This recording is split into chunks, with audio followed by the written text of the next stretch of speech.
हातमै जुकाले गरिदिएछ ब्लिडिङ भइदिएछ। हामी चाहिँ लोके झर्ना आएको बाटो लास्ट अफरोड भएर पानी परेर चिप्लो भएर फर्किनु लाग्यो। अनि आधा बाटोबाट फर्किनु लाग्यो किनकि टाइम पनि धेरै भइसक्यो। टाइम धेरै भयो, टाइम नभएर फर्किनु लाग्यो। तर कुनै दिन टाइम भएपछि हामी पक्कै पनि त्यहाँ भिजिट गर्नेछु। अब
लोके झर्ना आएको बाटो लास्ट अफरोड भएर पानी परेर चिप्लो भएर फर्किनु लाग्यो। अनि आधा बाटोबाट फर्किनु लाग्यो किनकि टाइम पनि धेरै भइसक्यो।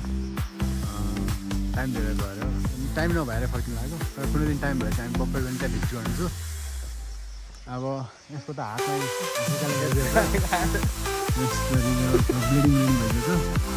त्यो पनि ठिकै छ, हामी नेक्स्ट टाइम भिजिट गर्नेछु। तर ठाउँ चाहिँ राम्रो छ, राइड चाहिँ सेफ भएर गर्नुपर्ने हुन्छ। अनि बाइक चाहिँ राम्रै चाहिन्छ, जस्तो बाइक त्यस्तो बाइकले हुन सक्छ होइन। हाम्रो ब्ल्याक ब्युटी चाहिँ यहाँ चाहिँ हामी यसमा आएको ह्यान्डसम बाइक ब्ल्याक ब्युटी। अनि यो बाइकले त झन् धोका दिएन, राम्रै चल्छ। तर अफरोड चाहिँ वाइज होइन, अफरोड धेरै भयो किनभने सानो बाइकमा नआउँदा हुन्छ। सानो बाइकमा पनि सिङ्गल लाइट आउनु, डबल लाइट चाहिँ रोयल नआउनु।